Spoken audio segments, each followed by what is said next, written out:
Top of the morning, folks, or good day or good evening, or whatever time it is you're watching this. Welcome back to Gulch Hay Farms.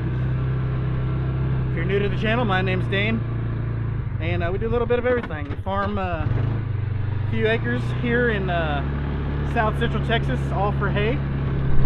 Do a lot of custom work, so yeah, come on down.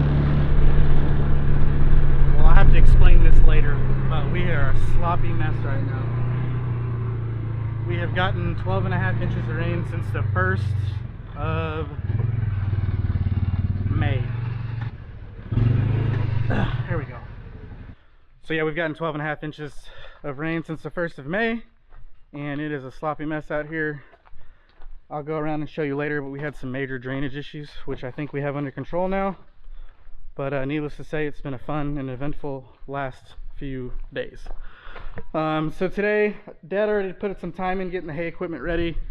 We are way behind schedule as far as cutting hay goes. It's already, today is June 4th or 5th, and we don't see us getting in the field anytime soon. But what we're going to do today is hook the tractor up, get everything nice and dialed in, run it.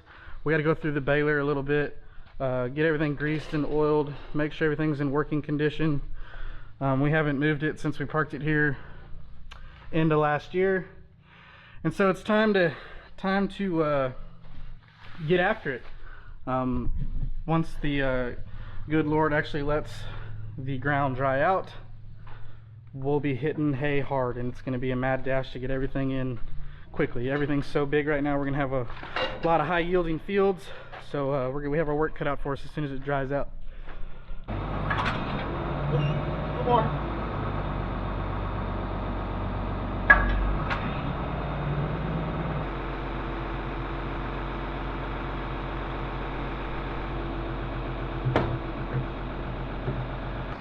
Already all hooked up, hoses, remotes for the rake, baler harness, PTO shaft, pin, ready to rock and roll.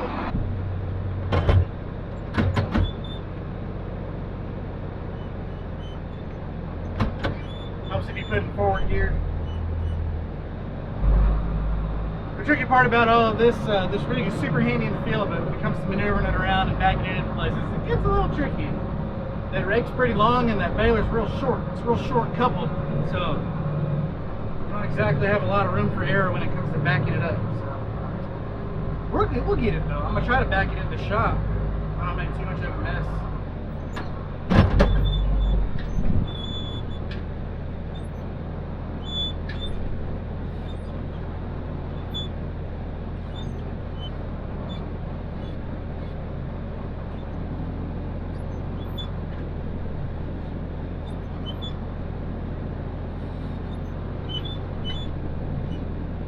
Took much longer than I care to admit, but we got it in there. First piece of equipment in the shop. Come on. A Vermeer 604N baler. What do you know? What do you know? All right, so on today's list, hey wife. We're just gonna go through it, get it cleaned up. We got to replace these pins. Lace pins, each one of these belts, like you can see a lace up there. There's a pin that connects the two ends together. Here's one right here too.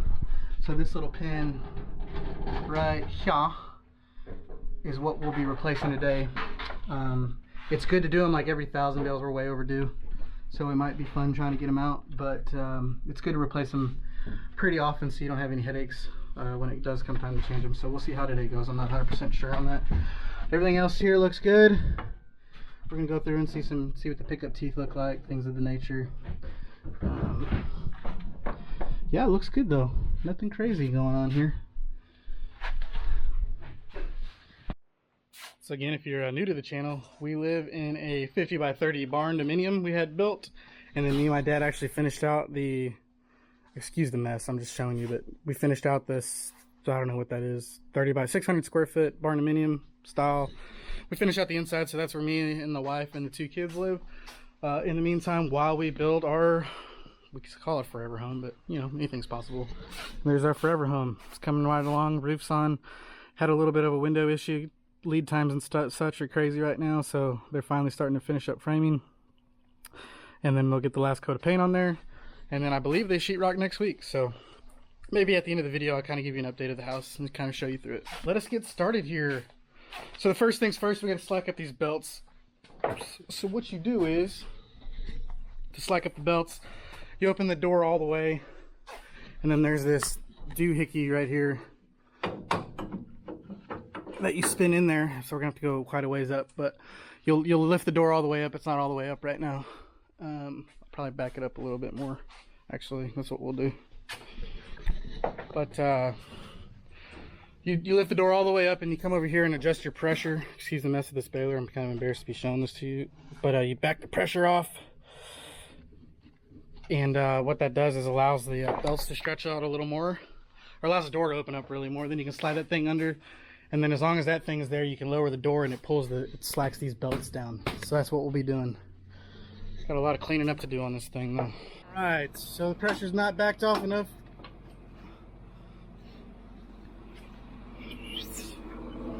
Come here, back it off some more. Hear it creaking, the chain's moving. There we go. Did it do anything? Yep, just enough. So we slide that in there. And then we'll spin it to see if we can get a few laces lined up. Did you get a haircut? Did he let you? Too bright? You look cute, buddy. Everybody got wet. He was so good. He was? Uh-huh. Yeah. Boy, you look like a little boy now. In the water bottle spraying everybody, including himself. Oh, yeah. Say thanks, Mima. Mimi. So Dad was able to get 2 laces lined up. So we are going to, he's going to lower the door until we get enough slack. You got to pull back on it, it's backwards.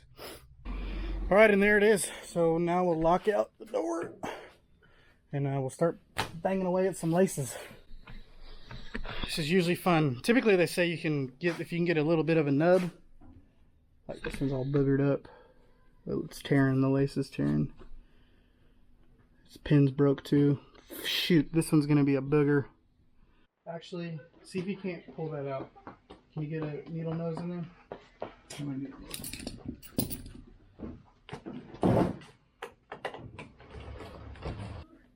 It's in your garage, huh? You have a trailer too, yeah. Looks a lot.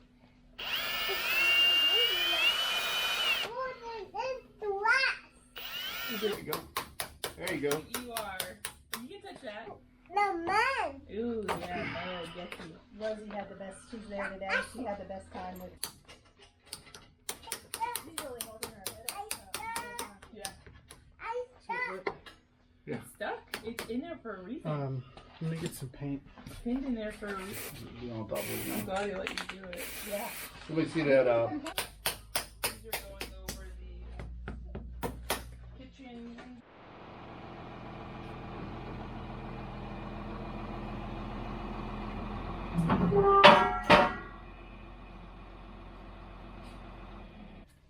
You gonna go help Dad? Yeah. Help. You need help? You wanna hold my hand?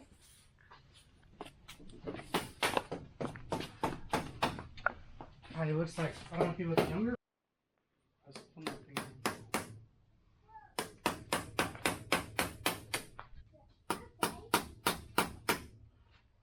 Some people don't do it more, or they do more often than the thousand. Thousands is frequent as I've He seen. said these are the hoses. Oh yeah. You gonna give me a tour of the rake? Yeah. Okay. That is a tire. How many tires are there? 1, 2. Oh, good. What about on this side? How many tires are over here? You being camera shy? Show us the hoses. Where are the hoses? Oh, good job, buddy. Good job. What about the rakes?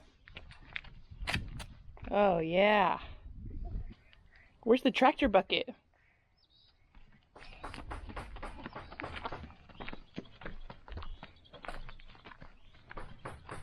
Oh yeah, look what's inside of it.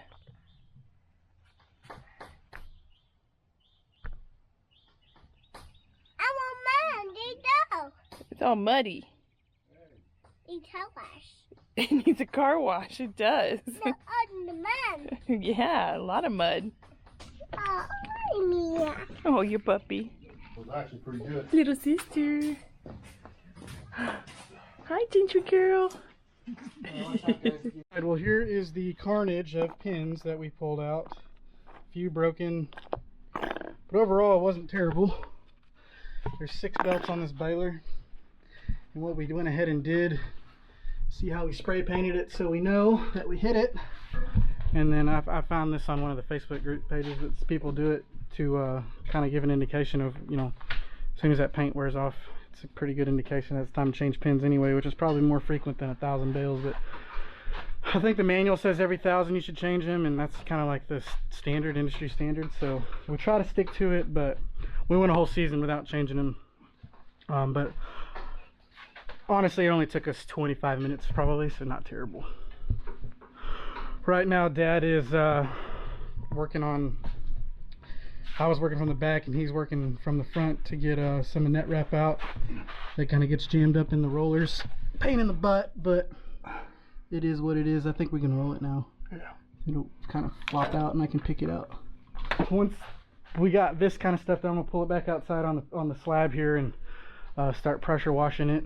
Kind of just get it all nice and clean, knock the dust off, and then try to do our due diligence and getting it all nice and oiled up, greased up, and ready to hit the field. So alrighty. Oh, just in time for allergies to get flared up, but I did my best to blow it out what I could. A lot of stuff came out. It's pretty good. So I'm gonna go ahead and hit it with the pressure washer real quick, and just to really make a mess of things. Let's get this out of here real quick. Ugh, chaff, and it's just gross. Not ideal, but whatever.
Just about done cleaning it.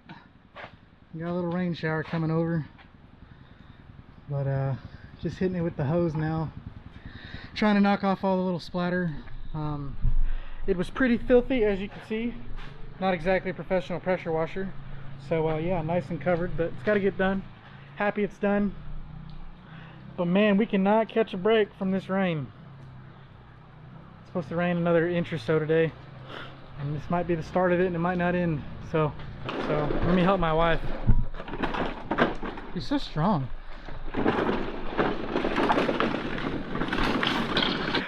Once the rain shower is over, we'll meet back up with you. I want to go over the rake and show you how it works. I know a lot of people have been asking.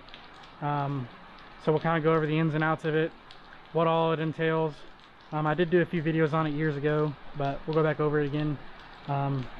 And yeah, just kind of go over everything, make sure we're good to go, get everything oiled back up, and then we'll go over our nightmare of a drainage issue that we had, right babe? Terrible. Yet another few inches of rain coming probably.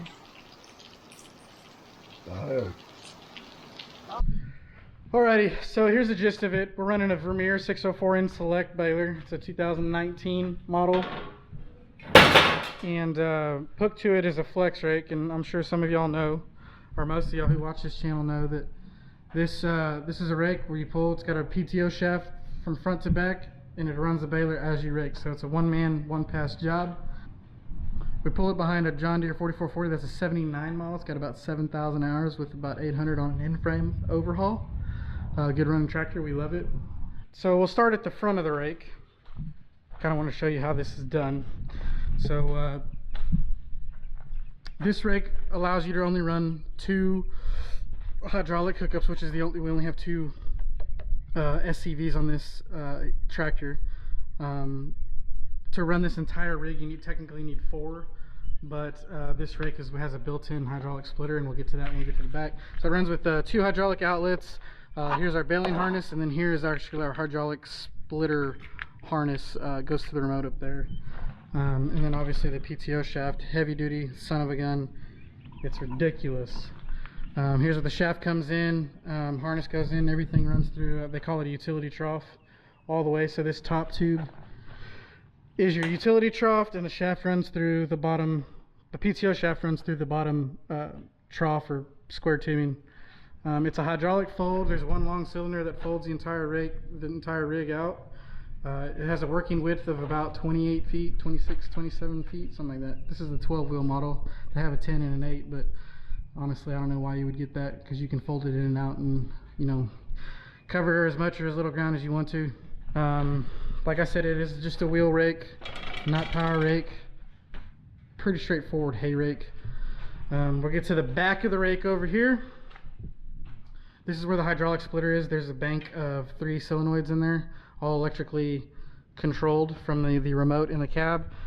Basically hold the button for the function you're trying to achieve, and then work the lever, the hydraulic lever. So it turns 1 remote into 3. So running through this splitter, you have the wheels that or the opening of the rake, opening and close of the rake, the up and down of the rake wheels themselves, and then the pickup on the hydraulic pickup on the baler.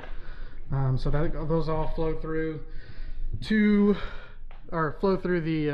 hydraulic splitter, and then the one remote, the leftover remote, flows all the way through. So it's just one long hose run, and it comes back to the door to open and close the baler door. So yeah, that's the gist of it, man. This thing, you know, there's some pros and cons. The pros definitely outweigh the cons. I really can't think of any major cons. It's a great unit. It really came in handy when it's just me and my dad out in the field. It's easy enough for somebody. I can put anybody in this tractor as long as they're competent enough to run the baler and the rake, and basically all you do is act like you're raking hay, and we have it set up to where it feeds perfectly into the baler. As long as you read and listen to the cues on the monitor, when to dump and when not to dump, and so on and so forth, you're ready to rock and roll. The baler's pretty much, I mean, if any of you run any of these newer balers, you know, it ties automatically. All you got to do is dump, close, and then go again. And so if you're half but confident or competent and know how to run a tractor and rake hay, you could probably run a setup like this. So that is nice. I can kind of, you know, it limits the requirements, machinery, the machinery experience requirements. Does that make sense? When it comes to me having to put somebody in the seat. Most of the guys that I have running this stuff, really only 1 or 2, they're very good equipment operators, so I don't have to worry about it. But you know, if ever the day did come where we get big enough to where I have to start hiring people, you know, I'm not 100%, I'm not all that worried that we'll have an issue. The back look at the rake real quick. Heavy duty tongue, it's all set up. Here's your adjustments for each wing. So this wing sits on this trough or this pipe, and it uses this screw system to slide the basically it sets your windrow width as it feeds into the baler. You adjust it here. You can do it by hand, or there's a socket on the end. You can use a cheater pipe or whatever. Everything comes to back here. Here's our harness for the baler, so it feeds through. This is just an isobus setup or rig. There's nothing fancy about it. The door, hydraulic outlets, and then these are the outlets that come with that spider. That come from the splitter. I've gone over the 604N before. Pretty straightforward. It's 2019 model. Nothing fancy. It's a good baler. It makes beautiful bales.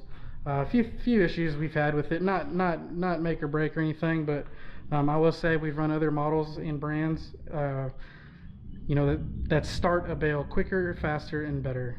This one you kind of have to feather in the clutch to just when you're starting to roll. As soon as you have that core created though, then you can haul hiney and it'll keep up with the best of them. Might even pass them. I mean, it'll swallow some hay, but it all starts with the start of that bale. You just have to really creep into a nice slow bale. That's really the only con I have. And if we don't feather the clutch in and start a bale slowly, it'll jam up and pack off, and we got to go unplug it. So that's not ideal. This one has a automatic clutch cutoff. Whether it's good or bad, I don't know. The idea, I guess, is not to ruin any net wrap as it's going on the baler. It's electronic clutch, so as soon as the net wrap starts wrapping, that clutch kills the pickup, and there's no pickup. So the belts will spin, but the pickup won't. It's net wrap and twine. Yeah, pretty much it. These Vermeer balers, in my opinion, are built supremely heavy. This is an 8,500 or 8,000 pound baler. It's 8,000 or 8,500 pounds, where a comparable John Deere's like 6,000. Not knocking a John Deere baler. We really didn't have many issues with the last one we had. We ran a 568. That was a 5-foot baler. It was pretty good for the most part. A little ragged out. That's what we started with, though. I like doing this commercial work. But it was a simple baler. We just weren't real too keen on the service in our area for John Deere, and things have changed. I'm sure eventually we'll give them another shot, but right now we just really like the Vermeer baler and the dealership that we work with. That's pretty much the tour of our hay bale and rig. Again, pretty straightforward. I'm sure a lot of you have seen it, but some people just kind of asked how it worked, how, you know, the gist of it, what's going on, you know. So here it is. Good old trusty 4440. Good tractor. Solid tractor.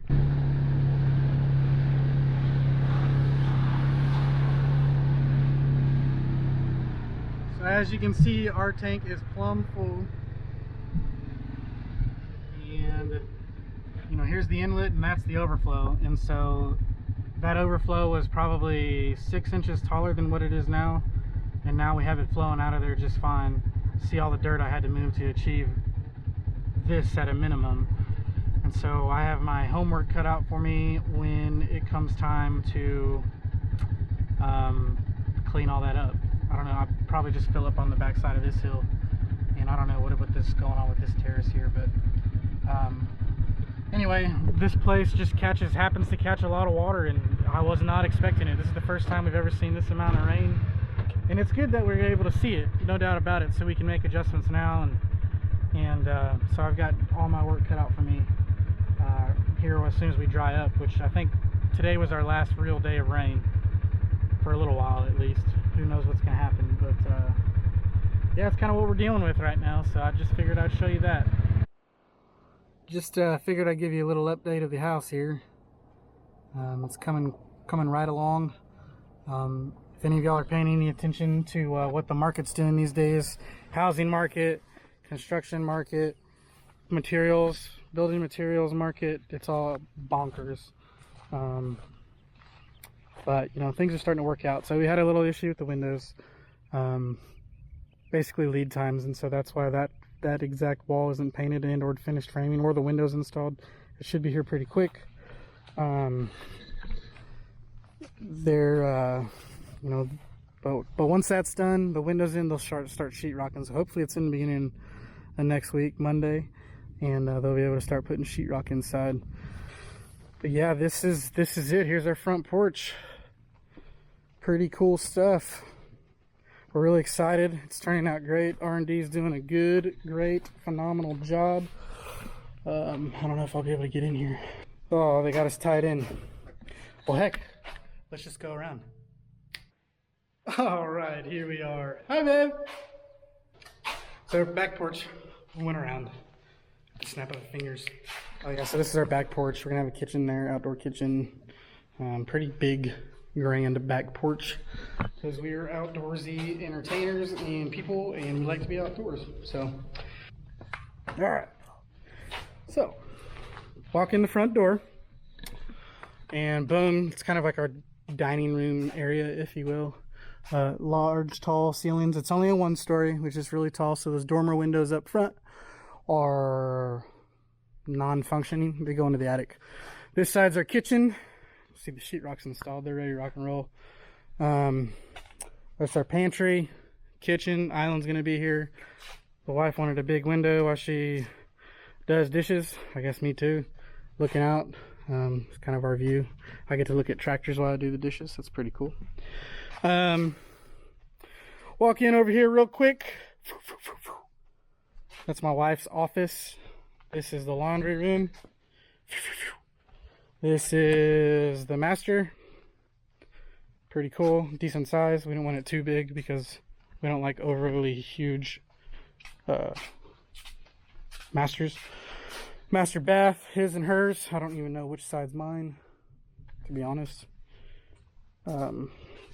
Bathtub, shower, master closet, Heidi room. So master closet, and then this comes out into the mudroom. It's pretty cool. So we have access to the laundry area from our master. That was my wife's want. Single and a half car garage. We're gonna put our 4-wheeler and stuff in there, maybe a workout space. That's this side of the house. Walking over yonder. Kitchen, dining, living room. That's my office / family study. You know, TV and stuff's gonna go here. And this is the kids' side and the guest side.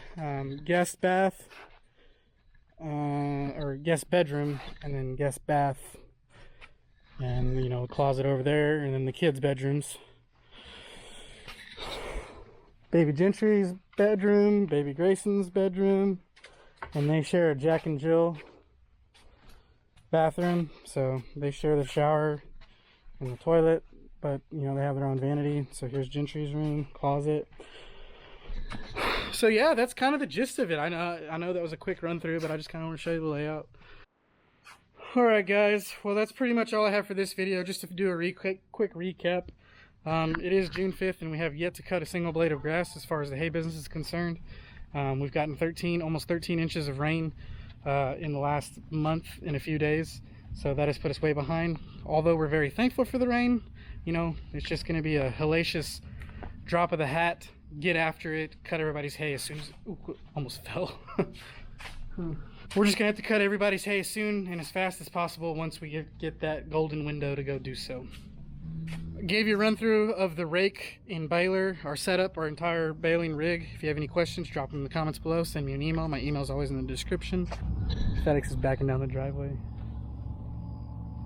I don't blame him. And then, of course, you got a little bonus footage of the house walkthrough, so I hope you enjoyed that. Again, if you have any questions, just let us know. We'll be more than happy to answer them. As always, the Gulch Hay Farms family loves you. We appreciate you watching these videos. We especially appreciate you smashing that like button. Subscribe if you're new here and you think you're gonna like what you see. I promise you will. You know, we're pretty easygoing people. We like to entertain. Hopefully you enjoy it.